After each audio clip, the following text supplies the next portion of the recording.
Todos los libros un libro, un programa de Alberto Sansegundo para Radio Universidad de Salamanca. Reseñas literarias cada miércoles a las 7 de la tarde en el aula 89.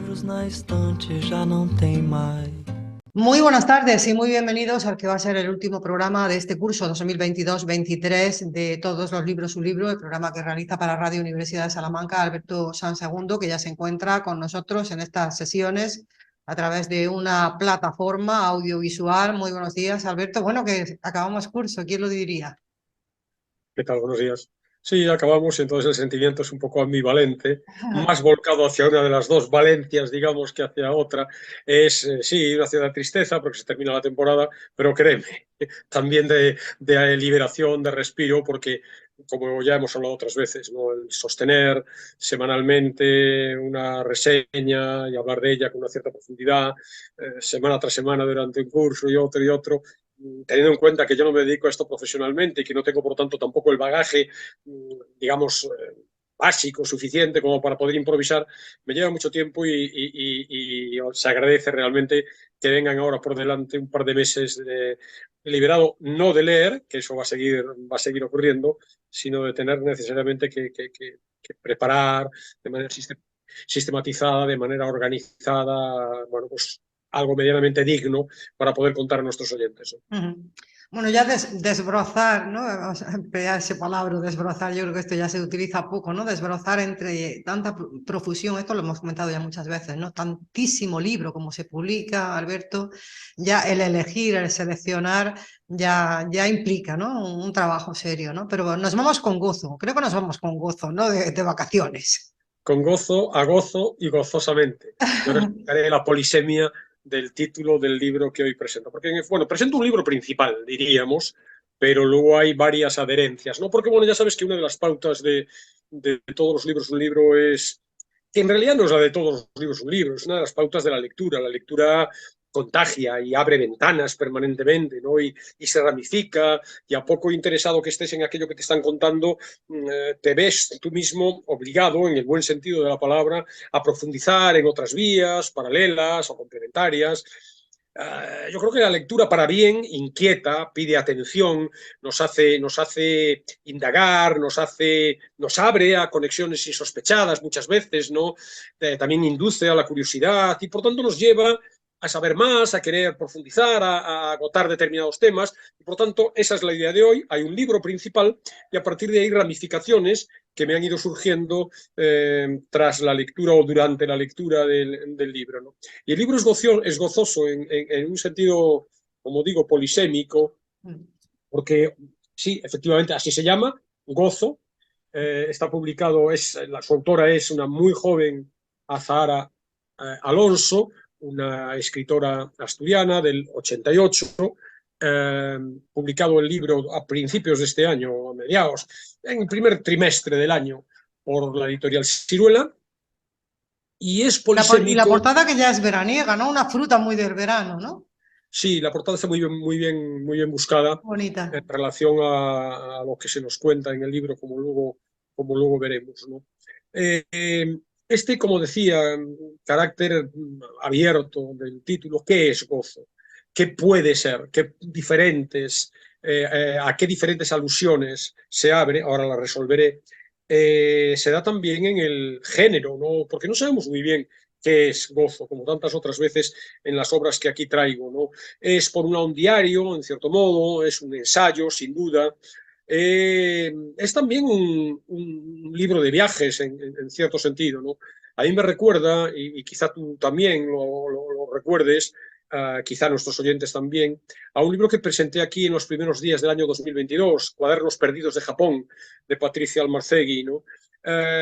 Fíjate, voy a empezar ya a abrir alguna de estas vías que encierra el libro. Gozo, por un lado, es una isla, es el nombre real de una isla en Malta. Y lo que se nos cuenta es, en principio, en esencia, luego desarrollaremos, es la estancia de la autora durante un año en esa isla, una de las, creo que son 21 islas del archipiélago maltés, 10 años atrás, a principios de la década de 2010, en un lugar que no es demasiado conocido, o no lo era en su momento, ahora ya está infestado por el turismo.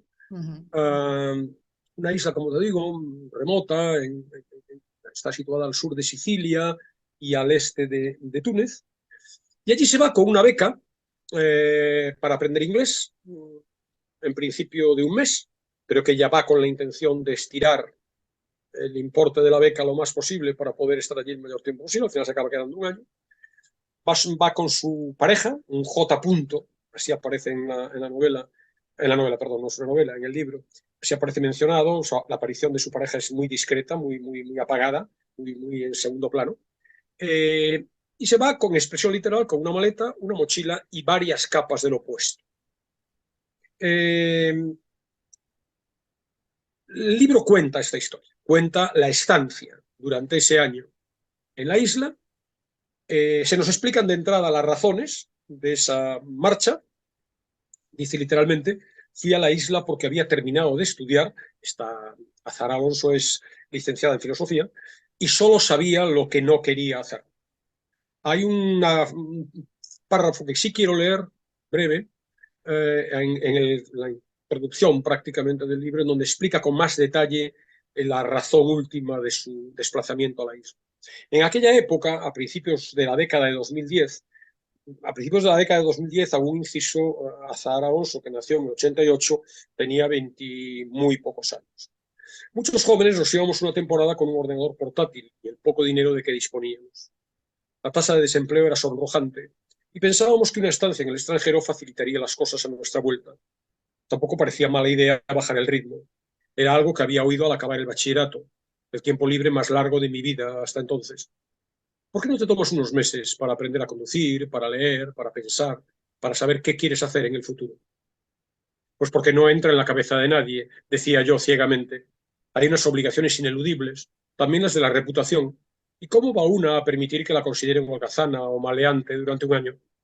Las cosas se hacen todas apretadas, con prisa y pasándolo un poco mal, o no se hacen. Y así fue hasta que decidí mudarme allí y también después, al volver, porque la isla es un paréntesis de tierra firme. De manera que esa estancia de un año, ese paréntesis de un año, una isla pequeña, como te digo, dice que su tamaño es similar al de una de las provincias más pequeñas de España y con una población de 1/3 de la que tiene la ciudad grande. Constantemente en el libro se refiere a la ciudad grande. Yo no sé si es Madrid la alusión o si siendo asturiana pues a lo mejor es Gijón o es Oviedo. Nos cuenta, como digo, esa estancia de un año en una narración muy particular, muy interesante desde 3 puntos de vista. Por un lado, la idea de lo fragmentario. El libro se presenta con una estructura miscelánea, con capítulos muy cortos, como ves, con asteriscos que separan cada una de las, comentarios, reflexiones, anotaciones. Son como retazos, piezas mínimas, como recortes, que acaban por fraguar en un todo que obviamente tiene coherencia. Fíjate que en una entrevista hay una sección en la revista Zenda, que a mí me interesa y que sigo de vez en cuando. Tiene una sección que se llama Making of, en donde se presentan escritores que cuentan cómo hicieron, que hablan en primera persona de los libros, de sus libros. Y ahí cuenta, Azahara Alonso hace referencia a la letra de Voodoo Child, que es un clásico, una legendaria canción de Jimi Hendrix.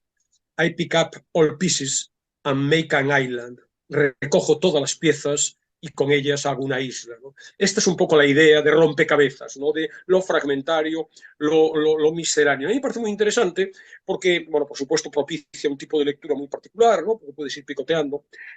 Son decenas, no lo has contado, pero decenas, superando el centenar sin duda, de epígrafes breves, de capítulos muy cortos, que incluyen, pues eso, digresiones, notas, reflexiones varias, observaciones al paso, divagaciones, de temática muy variada. Por un lado, claro, descripciones del entorno de la isla, semblanzas muy sucintas de algunos de sus pobladores, apuntes sobre la historia del lugar, anécdotas e impresiones de la vida cotidiana, diríamos eso es un frente. Por otro lado, ideas, pensamientos, consideraciones de índole digamos, introspectiva, centradas en sus vivencias personales, en ese momento de cambio, de ese punto de inflexión en su vida, reflexiones sobre su propia identidad, sobre su particular trayectoria vital. Y luego todavía hay una tercera dimensión en estas reflexiones, en estos fragmentos, que tiene que ver con, bueno, probablemente el carácter de filósofa, de su formación filosófica, que es ya, pues digamos, un enfoque más abstracto, más ensayístico, más, como digo, filosófico, que son anotaciones relacionadas con el valor del trabajo en nuestras sociedades, esta idea del mundo apresurado en el que vivimos, la necesidad, ese paréntesis que supone no tanto huir, o quizá también huir de la vida cotidiana que se espera de uno, ¿no?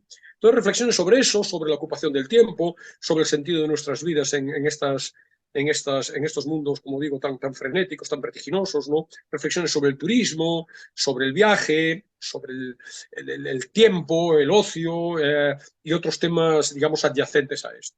Por lo tanto, en ese sentido ya es muy interesante, esa es la primera razón por la que a mí me parece atractivo, este juego, digamos, fragmentario, que obviamente, y no sé si hay una declaración explícita, ya no recuerdo, una declaración explícita por parte de la autora en este sentido, pero lo es, en cualquier caso, implícitamente, no hay una voluntad aparente al menos, de construir, o mejor dicho, hay una voluntad, no sé si explícita, de no construir un ensayo, un todo coherente, es decir, un discurso, diríamos, ordenado y cerrado de pensamiento, sino que este carácter fragmentario es, bueno, unas reflexiones heterogéneas, plurales, saltando de un tema a otro, en estos ejes que he comentado, pero saltando de un tema a otro, con constantes y muy apetitosas menciones y referencias de libros, de escritores, de filósofos, de ensayistas, ¿no? El libro está surcado por infinidad de citas de Georges Perec,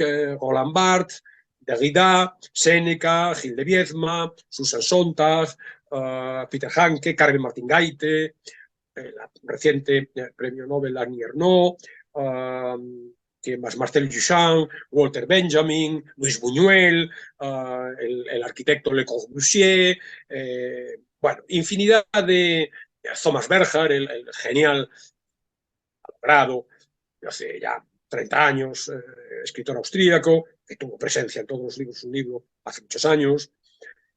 También mucha música, muchas referencias de música, hemos hablado de Jimi Hendrix, pero también, bueno, están los Doors, está Jane Birkin, están grupos sorprendentemente, dada la juventud de la autora, grupos de mi época juvenil, ¿no? De Guess Who. Bueno, es lo que tienen las personas que son cultas, Alberto, que conocen de su presente, pero también conocen del pasado. Eso Sí, es lo pero que bueno, es tiene una una persona presencia con cultura, ¿no?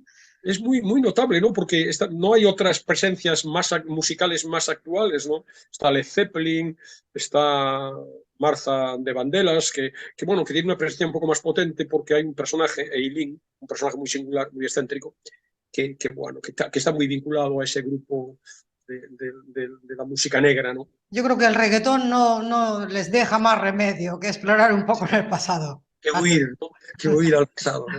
A la calidad segura, ¿no? Eso Sí, es. así es. Entonces es muy interesante. A mí este planteamiento es un libro no demasiado amplio, son 200, no llega a 250 páginas, y ya solamente por esta primera razón a mí me parece atractivo.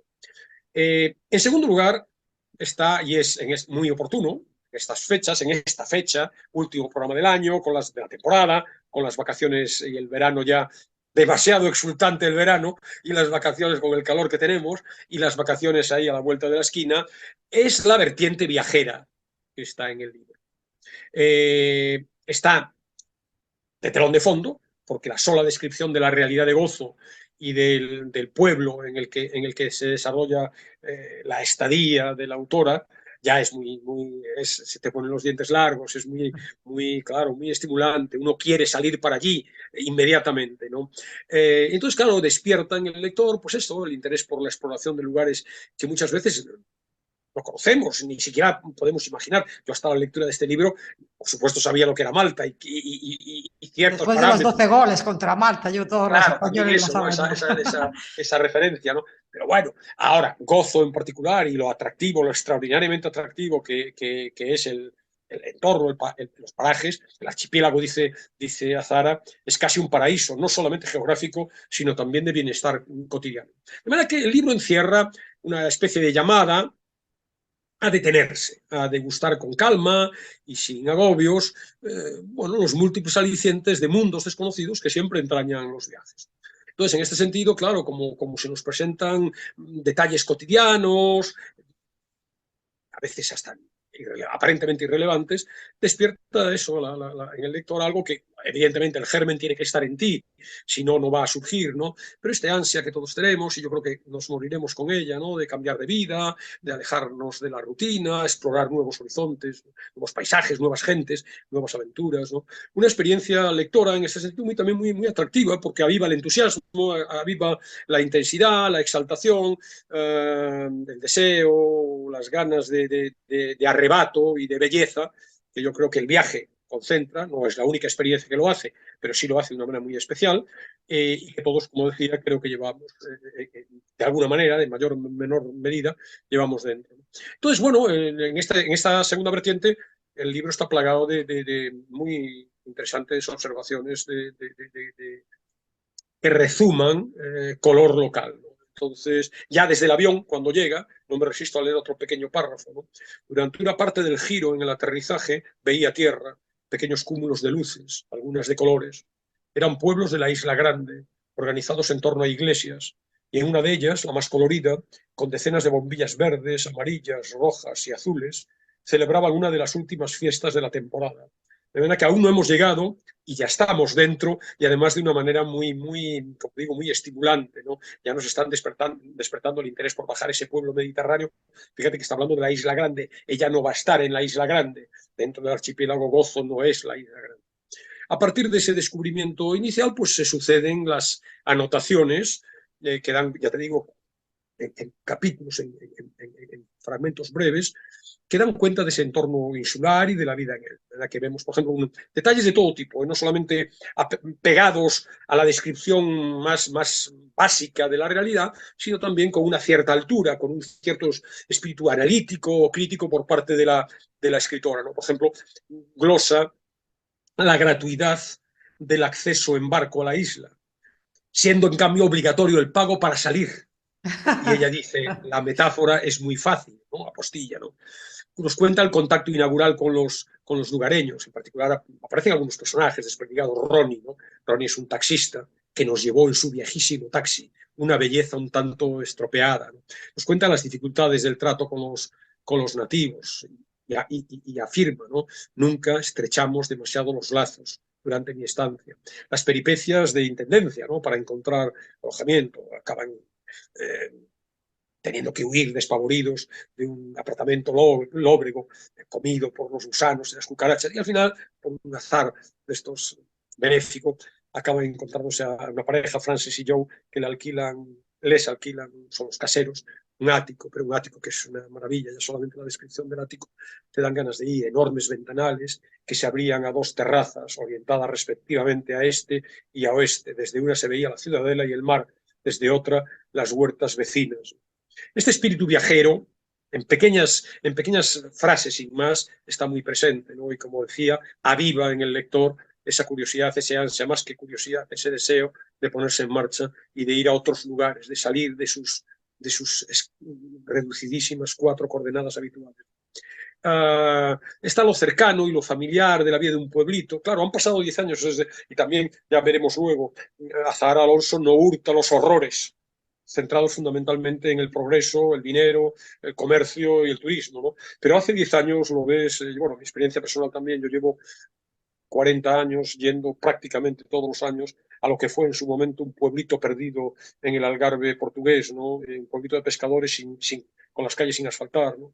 Y ahora es absolutamente imposible, porque por supuesto las calles están asfaltadas. Antes había un viejo colmado de una señora que vendía 4 frutas, ahora hay supermercados y grandes cadenas, y ya hay sitios de noche organizados. Bueno, pues eso, ese atractivo de encontrarlo lo ignoto, casi ignoto, está en el libro, ¿no? Entonces nos cuenta, pues, bueno, las peculiaridades de las costumbres locales, ¿no? Claro, sabes que Malta está marcada, claro, por la influencia británica, de manera que se conduce por la izquierda y nos habla de las pintas de cerveza, de los buzones y las cabinas telefónicas pintadas de rojo, el riesgo permanente de mirar para el otro lado cuando cruzas la calle porque crees que los coches van a venir por donde no vienen.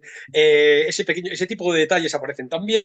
Se nos cuenta lo enrevesado del idioma local, autóctono, dice Azahar Alonso, habla un idioma rarísimo, el árabe, el inglés y el italiano, ¿no? Luego están también los detalles de la geografía urbana y rural, en una islita que se atraviesa en pocas horas de un punto a otro de la Rosa de los Vientos, ¿no? Las omnipresentes, y eso es también muy bonito, ¿no? Porque nos transmite una sensación bucólica que en este ajetreado frenesí en el que nos movemos nos llama mucho la atención, ¿no? Las omnipresentes campanas de las 365 iglesias y capillas que tiene la isla, ¿no? Every day there is somewhere different to pray. Cada día tenemos una un para sitio cada día, diferente una iglesia para cada podemos día. rezar, ¿no? 365 exactamente.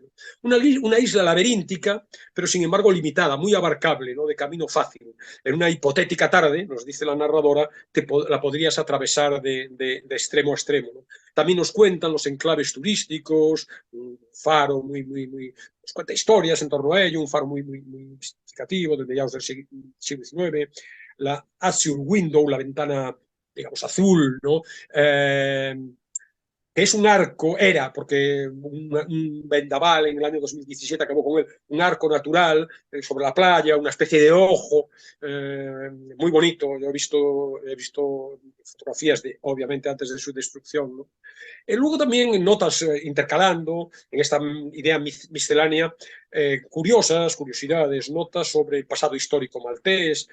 Sabes que de manera reciente Malta siempre fue un lugar estratégico en el Mediterráneo, ¿no? Pero de manera reciente, en el último siglo, en la Segunda Guerra Mundial. Malta fue la gran enfermería de la Segunda Guerra Mundial, ¿no? Un sanatorio improvisado en el que los aliados mandaban a sus heridos de guerra a recuperarse, ¿no? Y claro, esta dimensión que anticipaba hace un rato, ¿no? de la historia, digamos, presente, ¿no? El insoportable auge turístico actual, ¿no? Es decir, Malta se ha convertido, dice, en un parque de atracciones del viejo continente, con dos frentes. Por un lado, pues ciertos lugares, ciertos parques temáticos que traen turistas, gráficos, estilo Port Aventura y cosas de ese estilo.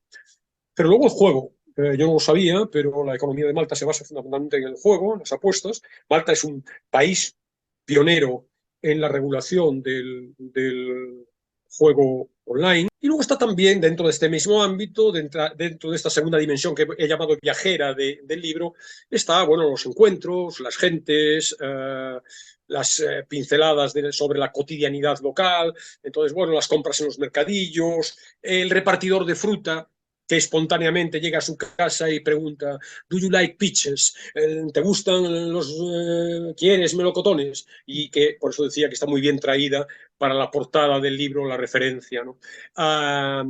La fruta, las fresas, las granadas, los limones, una cosa mediterránea también muy atractiva en ese sentido, las naranjas, los higos. Estábamos saboreando la isla a través de su huerta, se nos dice, ¿no?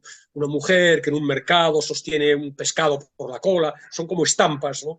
Un señor que aparece por sorpresa desde una cabina de teléfono, desde la altura de una cabina de teléfono y que saluda de manera afable, el barrendero Rasta, hey, miradme, soy el Bob Marley isleño, cuenta, ¿no? Los dueños de las barcas que la llevan a los islotes cercanos y que han decidido, desgraciadamente, no para ellos, como es obvio, pero sí para nosotros, han decidido olvidar sus artes de pesca y su dedicación a ese tipo de actividad porque les sale mucho más rentable llevar a los turistas en sus barcas como digo, a las excursiones a las islas cercanas, detalles nimios, un gato atropellado cuyo cadáver aparece y está varios días en la carretera, las cucarachas que con efecto del calor patalean boca arriba en las aceras, las llaves de las casas permanentemente colgadas por fuera de las puertas también permanentemente abiertas, algo que con el paso del tiempo, la mirada retrospectiva está contada desde 10 años después, ¿no? Con el paso del tiempo ha ido desapareciendo. Y luego, sobre todo, esto muy tentador. muy, muy, muy tentador.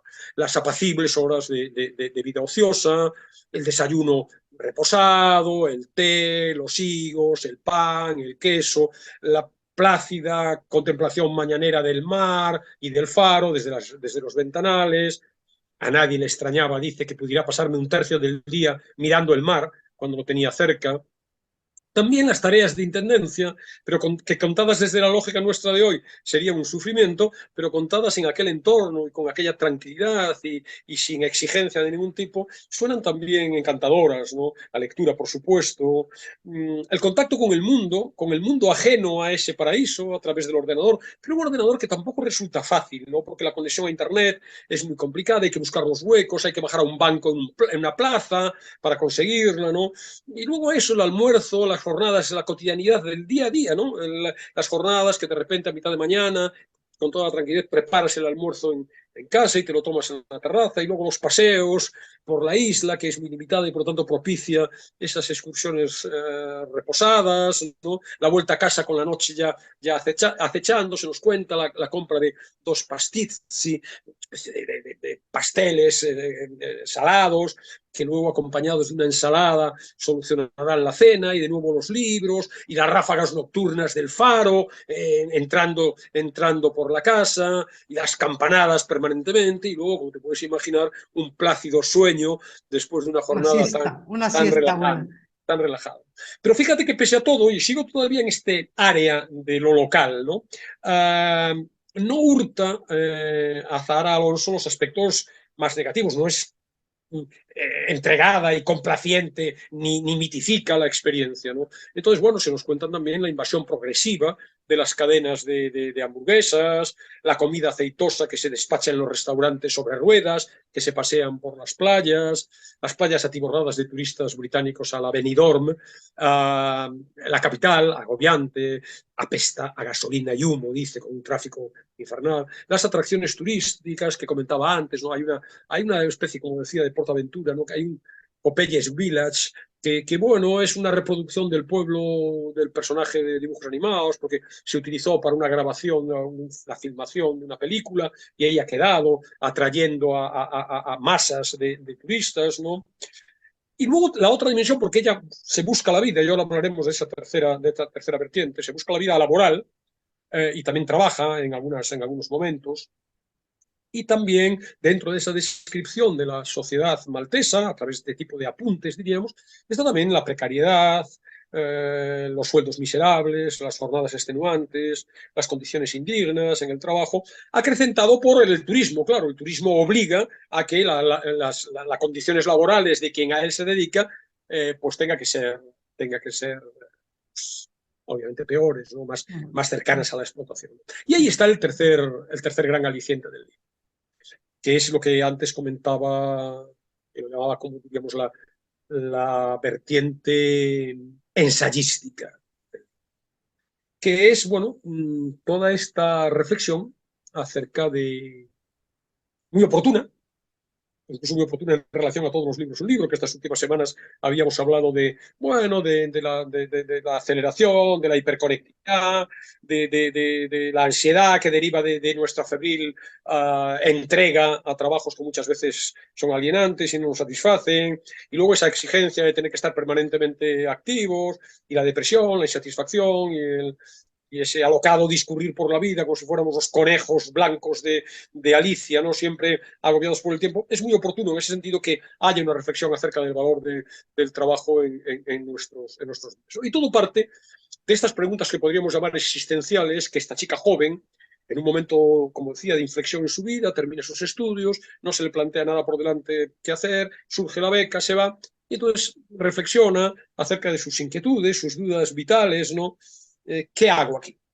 ¿Qué hago aquí? ¿Esto qué es? ¿Es una pausa? ¿Es un paréntesis? ¿Es una huida? ¿Son unas vacaciones? ¿Estoy buscando a mí misma? ¿Es un intento de construir otra vida alejado de lo convencional? ¿Qué es la vida convencional? ¿Por qué el trabajo centraliza toda nuestra vida, ¿no? En la isla, dice, flotaba entonces sobre los días una pregunta: ¿a qué quería dedicarme? Y a partir de ahí surgen las reflexiones muy variadas, y aquí es donde la presencia de estos autores, de los que comentaba antes, es mucho más ostensible, bueno, el valor del trabajo en nuestras sociedades, las absurdas jornadas laborales a las que nos sometemos, como decía, la irritación, la inquietud, el abatimiento, la angustia a veces, los desequilibrios también, que a menudo acompañan nuestra desorbitada entrega al trabajo. El hecho de que sometamos el núcleo central de nuestras vidas son apreciaciones que conocemos, pero que no tantas veces reflexionamos sobre ellas, ¿no? Y también por eso el libro es interesante, ¿no? ¿En qué medida sometemos el núcleo central de nuestra vida, que lo protagoniza el trabajo, a designios y propósitos ajenos? Por ejemplificar, en definitiva, son nuestros jefes los que marcan nuestra vida, una vida que es efímera y fugaz, además, ¿no? Entonces hay una reflexión sobre eso, la entrega en el compromiso laboral, no solo del tiempo, sino que en realidad entregamos la Todo, disponibilidad, se todo. entrega todo. Todo. Porque al final somos tiempo, Alberto. Exactamente, entregamos, dice el alma, ¿no? Entregamos la disponibilidad íntegra de las personas, ¿no? En tanto joven, habla también acerca de la lastimosa precariedad de las ocupaciones juveniles, extrapolable no solo a los jóvenes, el tiempo que por causa del trabajo dilapidamos en tránsitos, en intervalos, en paréntesis. Quien utiliza el transporte público para ir al trabajo a diario invierte en ello 1 o 2 años de su vida. Nos cuenta, porque hay también datos, hay referencias, diríamos, estadísticas, etc., ¿no? La reflexión acerca de la insensata carrera en pos del progreso a cualquier precio, la incapacidad de desacelerar, ¿no? El que estemos, y eso es especialmente ostensible y llama la atención, y ella lo subraya, en los propios malteses, que viven en el paraíso y que, sin embargo, están dispuestos a soportar el cambio de su vida de vida, en su modo de vida, por el turismo, por los puestos de trabajo que genera. Y esto es algo que yo he reflexionado desde hace, como te digo, 40 años en relación con este pueblo del Algarve, ¿no? Porque dices, bueno, muy bien, sí, yo quiero aquí la tranquilidad, vengo aquí buscando la ausencia del reloj, etcétera, pero en mi vida quiero lujos, en mi vida quiero tener servicios, quiero tener... Y eso, ¿por qué el lugareño de ese pueblito No puede. de Algarve no va a querer? Claro. Y quiere tener una sanidad cercana y no quiere tener allí un médico que de mala manera le está... Entonces, claro, es normal que todo el mundo quiera... el problema es que cuando todo el mundo quiere todo, nos encontramos que esa isla paradisíaca se acaba convirtiendo... Deja de serlo, se convierte en todo la misma cosa.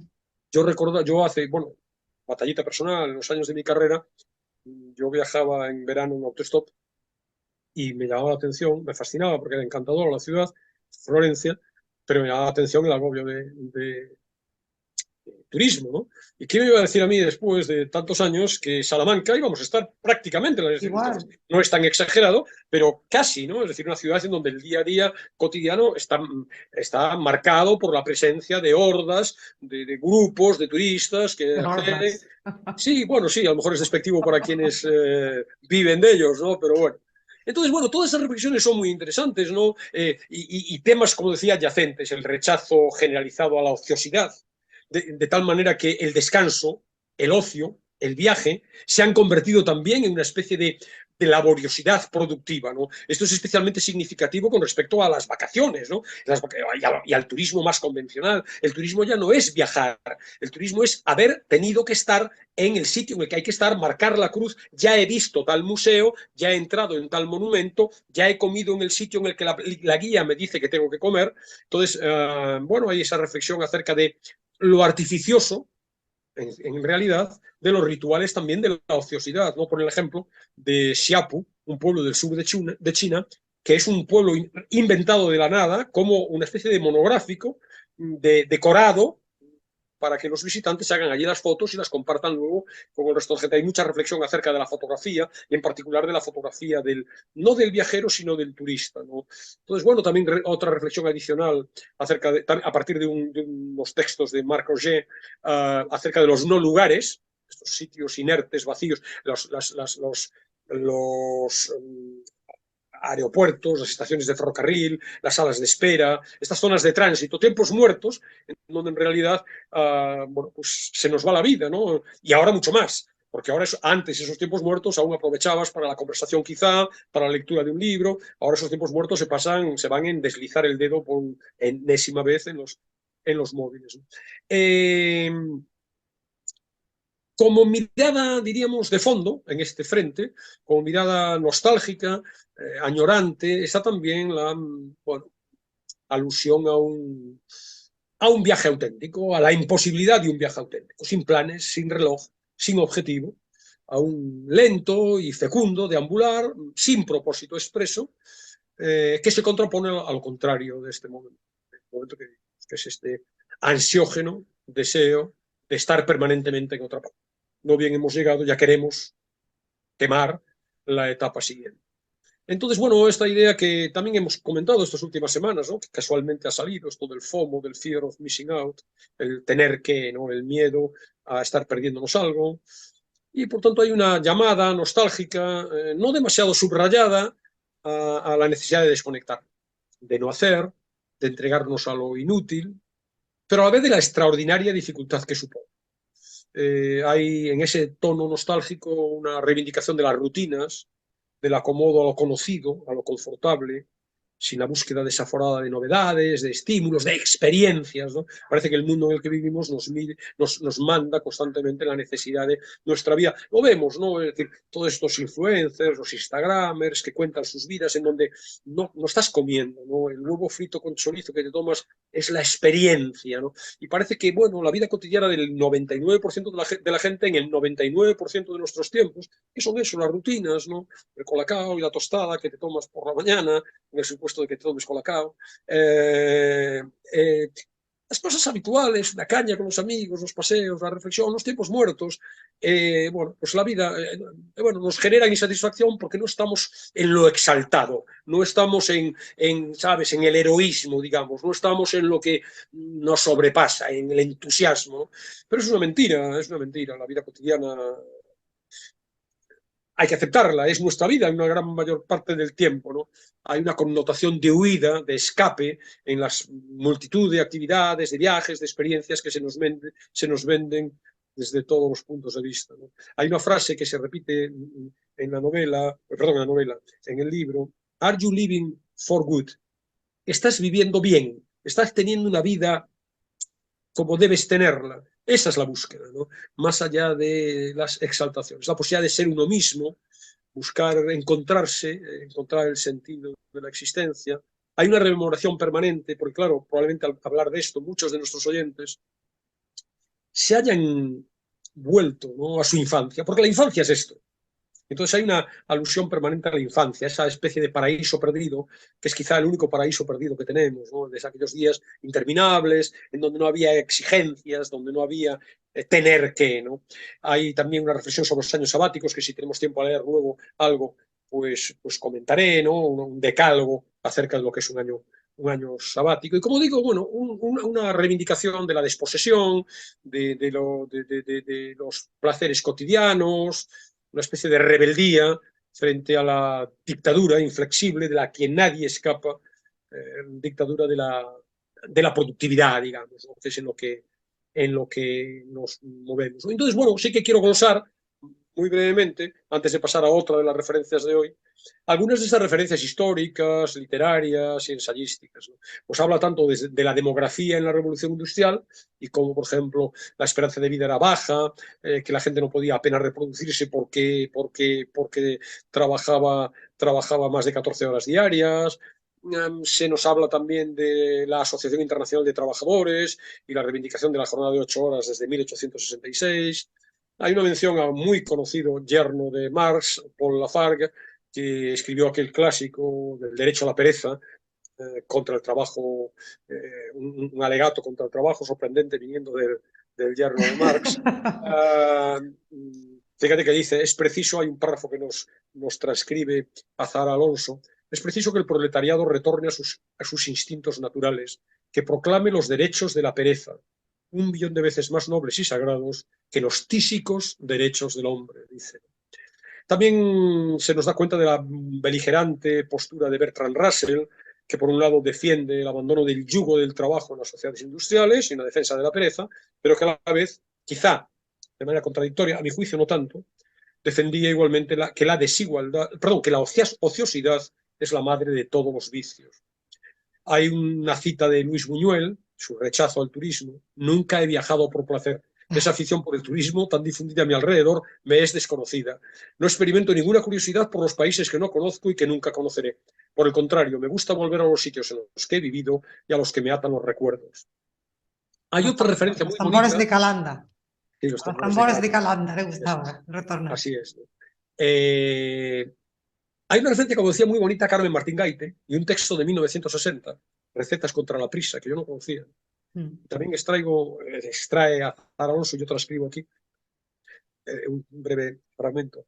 Tiene uno prisa, la tiene siempre, metida en el organismo, donde se ha ido incubando como una enfermedad. Tanto es así que al tiempo de pensar se le suele llamar perder el tiempo, porque el ser humano se ha hecho esclavo de la prisa y siente como inerte y sin consistencia todo lo que no lleva su marca angustiosa. Sorprende que sea un texto de 1960, es decir, hace 60 años, más de 60 años, ¿no? Y que es totalmente vigente, totalmente actual. Hay una mención que es como una especie de desencadenante, en cierto modo, está en las primeras páginas del libro, a un muy conocido poema de Jaime Gil de Viedma, ¿no? Que también voy a leer muy brevemente porque es muy bonito y muy significativo, muy triste también. Es un lamento ya de una persona mayor, ¿no? En la que me reconozco, ¿no?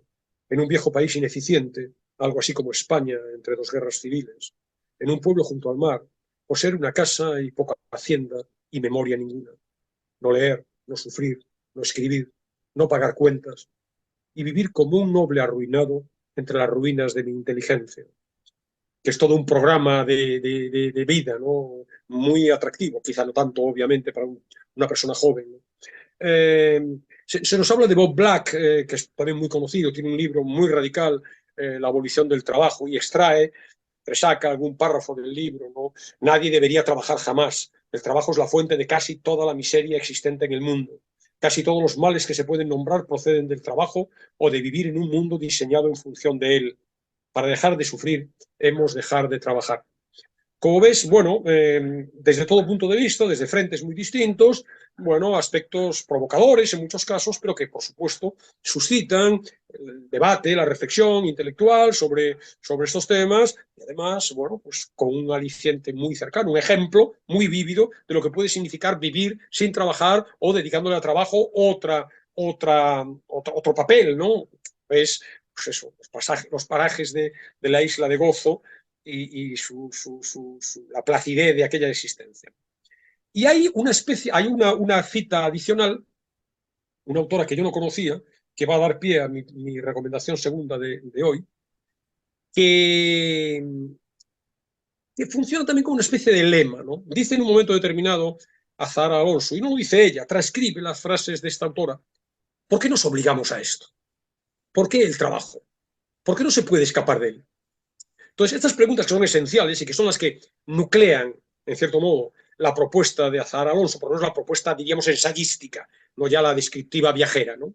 Están transcritas literalmente de otro libro que, en cuanto, bueno, a mí me interesó y, bueno, lo compré, me lo he leído y también lo traigo, como me parece interesante, lo traigo también aquí. Es Jung Sun Limet. El libro se llama Sobre el sentido de la vida en general y del trabajo en particular. Es un libro publicado en Francia en 2014 y que apareció en España, en Errata Naturae, en el año 2016, en traducción de Sara Álvarez Pérez. El hecho de que lo mencionara Zara Alonso, como digo, a mí me atrajo, me pareció, las referencias que había me parecían interesantes, y entonces, bueno, como digo, lo he leído y me parece que puede ser atractivo para quien esté interesado en estas cuestiones que he apuntado en la primera parte de la reseña. Quiero mencionar brevemente quién es esta Jung Sun Limet. Es una mujer relativamente joven, nació en el 68, nació en Seúl, es de origen surcoreano. El otro día, hace unos días, hablabas tú de Bueno, es la verdad, pues presencia. te iba a decir que, bueno, Corea, qué perfusión de Corea en los últimos días. Sí, sí, sí, aparece por todas partes, pero en realidad tiene poco de coreano, creo yo, porque su nacionalidad es belga, vive habitualmente en París. Es una creadora multidisciplinar, yo no tenía ni idea de quién era, y la nota biográfica que ofrece la editorial española nos habla de estudios en cinematografía, de un doctorado en la Universidad de París 8, de una actividad docente, del trabajo en el mundo de la edición, de varias novelas, ensayos. Y fíjate, fue discípula y amiga de este filósofo estructuralista y legible, a mi juicio, muy francés, en el peor sentido de la expresión, Jacques Derrida, Y es el desencadenante de su libro, ¿no? Porque ella era amiga de él, mantuvo una última conversación con su maestro, ya mortalmente enfermo de cáncer y a muy poco tiempo de su fallecimiento, y esa conversación acude a su mente cuando ella misma va a ser diagnosticada de una enfermedad, como dice ella, denominada evolutiva, y por tanto, a priori, de pronóstico funesto. Entonces, el tratamiento y la larga estancia en el hospital, que supone la aparición en su vida de la enfermedad, la llevan a reflexionar en esas jornadas interminables de hospital y además anhelantes, a reflexionar sobre el sentido de su vida. He pensado mucho en las grandes etapas de mi existencia durante estos últimos días, dice. Entonces, la vida extramuros, digamos, sigue, ella ve por la ventana cómo todo funciona, pero en su interior ella se pregunta acerca de sus logros vitales. Sé que he perseguido un objetivo sin alcanzarlo en realidad del todo. ¿Pero acaso alguna vez se alcanza? Ser libre. Entonces indaga en ese deseo de libertad, bueno, si de verdad consiguió vivir según las elecciones decididas, meditadas, que realmente tomó en su vida. Analiza, y ahí entronca con las reflexiones de Azar Alonso, la contradicción flagrante que supone que para conseguir satisfacer esa aspiración noble que movió su vida, para poder ganarse la vida con un trabajo que responda a su deseo esencial y personal, una deba hacer carrera, dice, perderse, sacrificar su tiempo, su libertad, precisamente, olvidando, quizá de paso, los objetivos que se habían marcado en la vida. Entonces, bueno, comprueba en ese repaso que pasamos más tiempo de nuestra vida con personas que no nos importan nada o bastante poco, que no hemos elegido, que el sistema nos impone, que con aquellos que amamos, gracias a los cuales nuestra vida tiene sentido, y acota. Pienso en esa jefa de prensa de una importante editorial que un día descubre que su hija anda. La niñera le revela que, de hecho, hace ya varios días se ha perdido los primeros pasos de su hija. Fue la niñera quien asistió a ese momento tan importante, tan feliz, momento del que se ha visto privada a causa de su trabajo. Y el cabreo se hace incontrolable. Entonces ahí es donde aparecen las tres preguntas fundamentales que retoma Azar Alonso. ¿Por qué nos obligamos a esto? ¿Por qué el trabajo? ¿Por qué no se puede escapar de él? Entonces el enfoque es muy curioso, es también un libro muy, bueno, se lee con mucha facilidad, muy fragmentario también, tiene 125 páginas, pequeños capítulos, muy breves. Entonces es un ensayo, sí, pero muy particular. Fíjate, presenta los capítulos bajo la rúbrica de cartas. Pues Limet transcribe, es un texto epistolar, por lo tanto, transcribe los 39 correos electrónicos que en su estancia en el hospital escribe, no los fecha, pero sí incluye las direcciones de los destinatarios a 3 destinatarios, amigos, Rose, Gregoire y Madeleine. Y en esos correos, también misceláneos, intercala, entrelaza informaciones sobre su situación personal y los avances de su terapia, son amigos y les da cuenta de su enfermedad. También sus especulaciones sobre el sentido del trabajo en nuestras sociedades y las notas sueltas que durante mucho tiempo ella lleva recogiendo sobre el valor del trabajo en la historia del hombre desde la antigüedad clásica. Es buena conocedora de los textos clásicos y dentro de la antigüedad clísica, ahora comentaré, sobresale la presencia de Sócrates, de Séneca, y luego pasando por la Edad Media, llegando hasta la Revolución Industrial y nuestros días. Y de nuevo, claro, aquí tenemos el tono común al de Azar Alonso, ¿no? Digresiones, cavilaciones sobre estos temas, muy sugestivos, en los 3 ejes, ¿no? Insisto, su enfermedad, las reflexiones sobre el trabajo y los datos históricos y las referencias de autores y escritores sobre esta cuestión, ¿no? Y por aquí pasa pues, una mezcla muy heterogénea de asuntos, ¿no? Desde la maldición divina del trabajo con la que se castiga a Adán y Eva por el pecado original, a las fotografías de Lewis Hine, que es un fotógrafo que a mí me ha interesado mucho, lo utilizo en mis clases. Lewis Hine es un fotógrafo de principios del siglo XX, que tiene series, sobre todo la primera mitad del siglo XX, las series más conocidas son de los años 20, los años 30 del siglo pasado,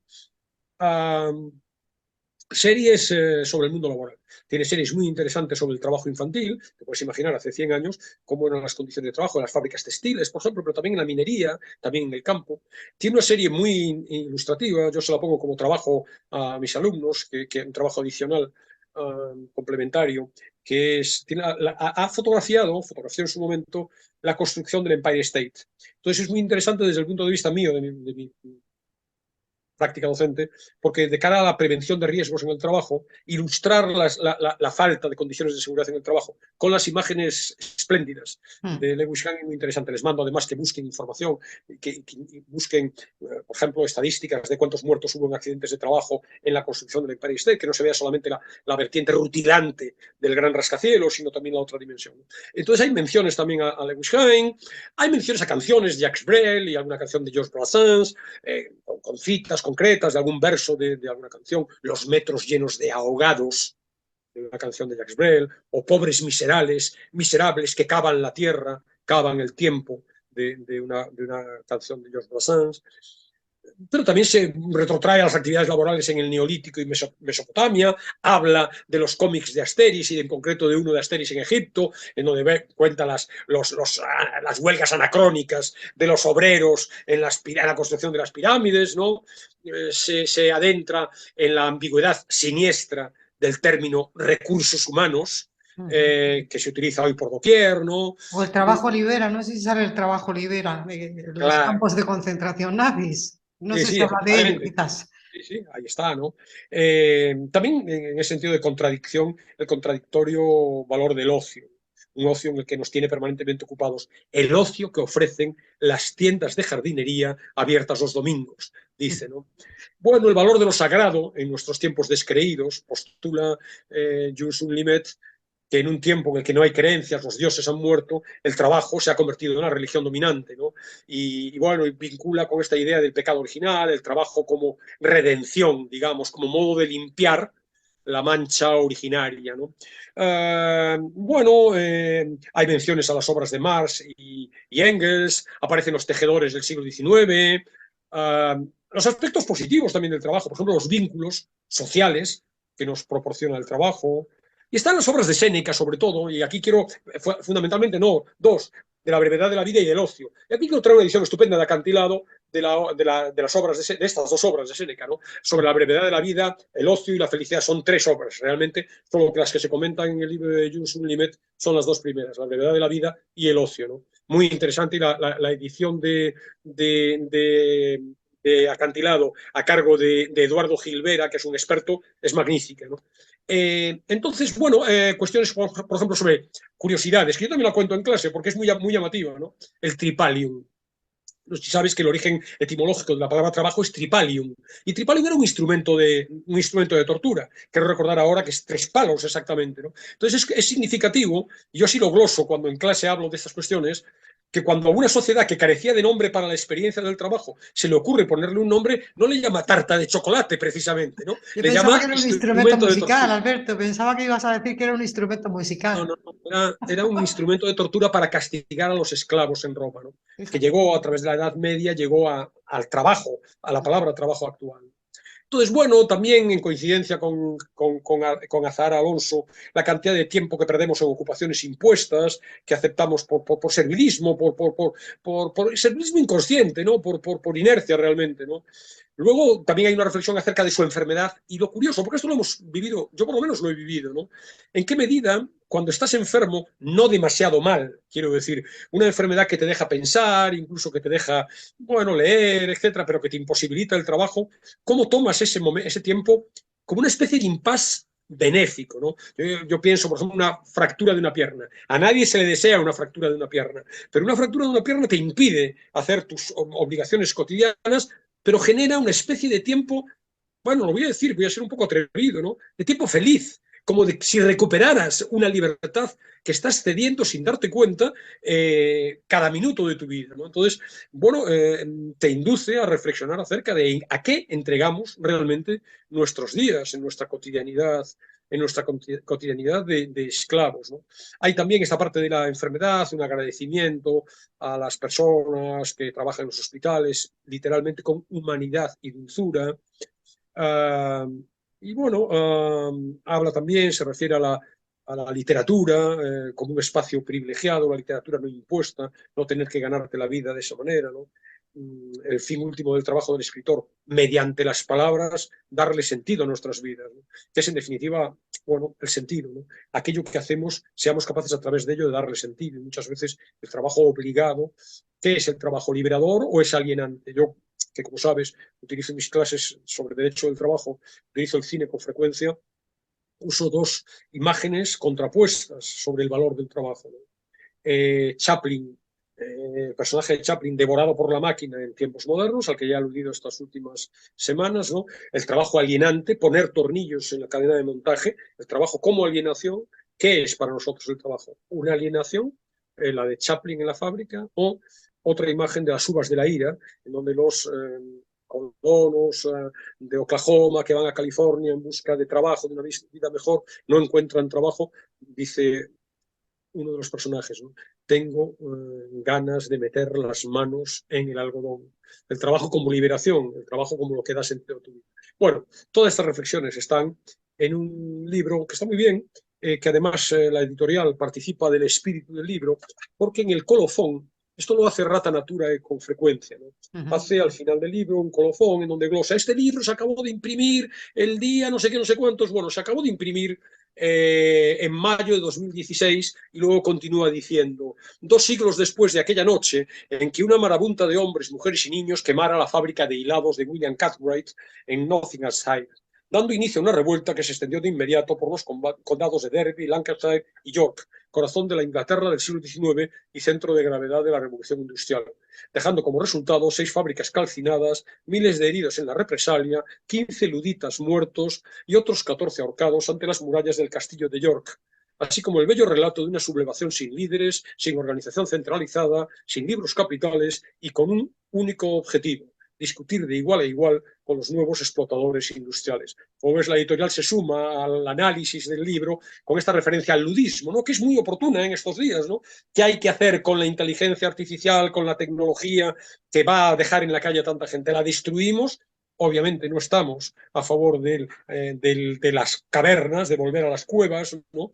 Pero sí que una reflexión profunda acerca de qué estamos haciendo con nuestras vidas, con el valor del trabajo en nuestras sociedades, es interesante. Si eso se hace gracias a 2 libros magníficos y un tercero, el de Séneca. Sobre todo ¿No? si los libros nos inducen a hacernos preguntas, ¿no? Que es, yo creo que es, la máquina seguramente se hablaba, ¿no? De que la inteligencia artificial puede dar respuestas quizás más coherentes, más exactas que los humanos, pero que quizás ahora lo que tenga que hacer el humano es lanzar buenas preguntas, que eso es algo que seguramente nunca hará la máquina. Así es.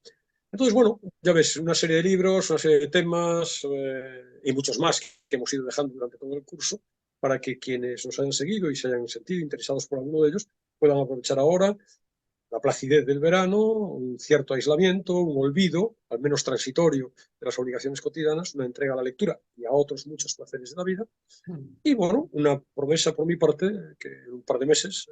Volveremos de nuevo, bueno, con 2 mujeres con talento y muy contemporáneas, ¿no? Muy cercanas, una propuesta pues interesantísima, como siempre, Alberto, que no sé si para el fragmento has escogido a Zara Alonso Gozo, supongo que Sí, sí, ¿no?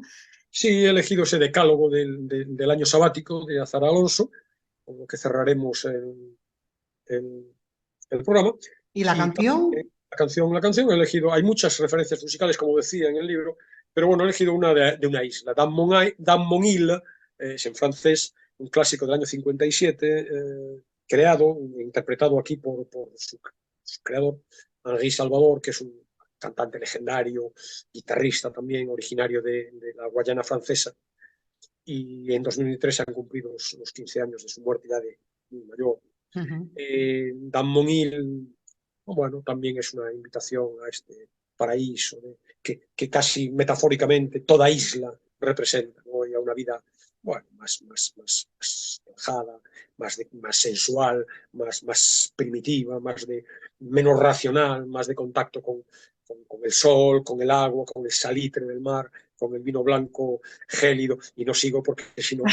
Porque nos vamos, hacemos la maleta rápidamente. Bueno, pero antes de irnos, Alberto, y que vayas con ese decálogo, y al hilo del decálogo, esto no suele suceder y espero que me lo permitas por esta vez, hacer yo también alguna reseña, porque bueno, hablando de estas mujeres contemporáneas, de estas reflexiones, de estos libros que son como muy fragmentarios, de muchas vivencias, yo quería también, pues quizás proponer, porque me he acordado con el decálogo y lo llevo pensando durante todo el programa, proponer un libro de una salmantina, Esther Patrocinio, además estuvo vinculada a la USAL, también a la radio, y que también ha escrito un libro hace muy poco, que también tiene su decálogo, es el diario de una emigrante en Múnich, pero también una mujer pues con muchísima formación, con muchos viajes, con muchas reflexiones, que bueno, el libro es Desde Múnich con jamón, y yo también lo quiero proponer en este momento antes de que vayamos con esa lectura y ese decálogo. Muy bien, tomamos nota, yo tomo nota y seguro que nuestros oyentes también, y ya hablaremos de ese libro. Muy bien, Alberto, pues adelante cuando quieras. ¿Qué es un año sabático? Ahora me hago una idea. 1. Debe durar 12 meses, o al menos un curso escolar. Si dura un poco menos o un poco más, es difícil contarlo. Me he tomado un trimestre sabático, suena francamente extraño. 2. Lo que se hace durante ese tiempo debe estar bajo el signo de la inutilidad. Se puede, por ejemplo, escribir, pero si se lleva a cabo un proyecto, ya no es tan sabático. 3. No queda claro si su existencia es un planteamiento o una resolución. Es difícil determinar si se sabe que un año es sabático antes o después de vivirlo. Casi imposible saberlo mientras se vive. 4. En ese tiempo, el sujeto que lo disfrute deberá responder casi semanalmente y a distintas personas preguntas acerca de su economía. Pero, ¿y de qué vives? ¿Se puede saber? Suele ser la habitual. La respuesta más efectiva es del aire. 5. Sus principios activos funcionan mejor fuera de contexto. Por eso va asociado a un cambio de residencia temporal. Sirve para esto la casa del pueblo o una habitación en otro país. Mucho mejor si a ese destino no se puede acceder por tierra. 6. Se da en soledad o en unidades mínimas de relación, en pareja, por ejemplo. 7. Produce contrariedades. Se piensa un poco más, desaparecen las excusas para no hacer lo que una no quiera hacer, a cambio aprende a decir no. Se familiariza con los horizontes de fin de fiesta y se vive así con la espada de Damocles como el péndulo que da la hora sobre la propia cabeza. 8. Produce beneficios. Se resuelven cosas pendientes, nunca laborales, véase punto 2. Se ve con más claridad, la respiración termina por llegar al diafragma sin esfuerzo, y lavar los platos no es un sacrificio 3 veces repetido cada día, sino la oportunidad de aprender qué verdad física mueve las burbujas o quién y cuándo inventó el estropajo. Se aprende a pasear, o mejor dicho, se desaprende a andar con prisa. Se ven fotos antiguas como en la infancia, y uno se pregunta quién fue de verdad toda esa gente. 9. No se vuelve igual a la vida de antes. Por supuesto, nadie es la misma persona 2 días diferentes. Pero tras esta experiencia, la agenda es un ente más ajeno, viscoso, sin sentido. 10. Un año sabático es lo contrario de un año entre rejas, lo opuesto a una condena. De este modo, la reinserción es esencialmente una pérdida de libertad.